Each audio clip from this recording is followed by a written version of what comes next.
bánយើងសង្កេតឃើញថាជំងឺជ្រុះសក់កើតឡើងខ្លាំងមែនទែនជាពិសេសទៅលើមនុស្សដែលមានវ័យចាប់ពី18ដល់25ឆ្នាំតើបញ្ហាទាំងអស់នេះវាបណ្ដាលមកពីកត្តាអ្វីខ្លះបើជាបទពិសោធន៍ផ្ទាល់ខ្លួនបងរយៈពេល 3-4 ឆ្នាំដែលបងព្យាបាលអ្នកជំងឺមកនេះកត្តាទី1ចម្បងបំផុតគឺយើងប្រើប្រាស់ផលិតផលដែលអត់ស័ក្តិសមជាមួយស្បែកក្បាលរបស់យើង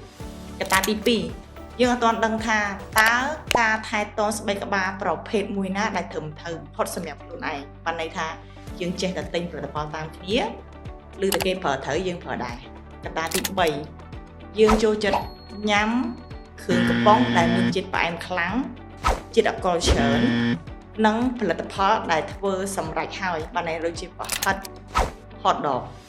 ឬមួយក៏មានផលិតផលមួយចំនួនទៀតដែលវាខ្ចប់ហើយស្រាប់កត្តាចុងក្រោយគេបំផុតនោះគឺកត្តាប្រទេសយើងគឺក្តៅខ្លាំងហើយកត្តាមួយទៀតដែលបងសង្កេតឃើញនឹងវាមានកត្តាដំណពូជនៅក្នុងនឹងដែរប៉ុន្តែវាតិចខ្លាំងមែនបើសិនជាយើងរកមូលហេតុឃើញយើងប្រកាសជាអាចព្យាបាលទៅបាន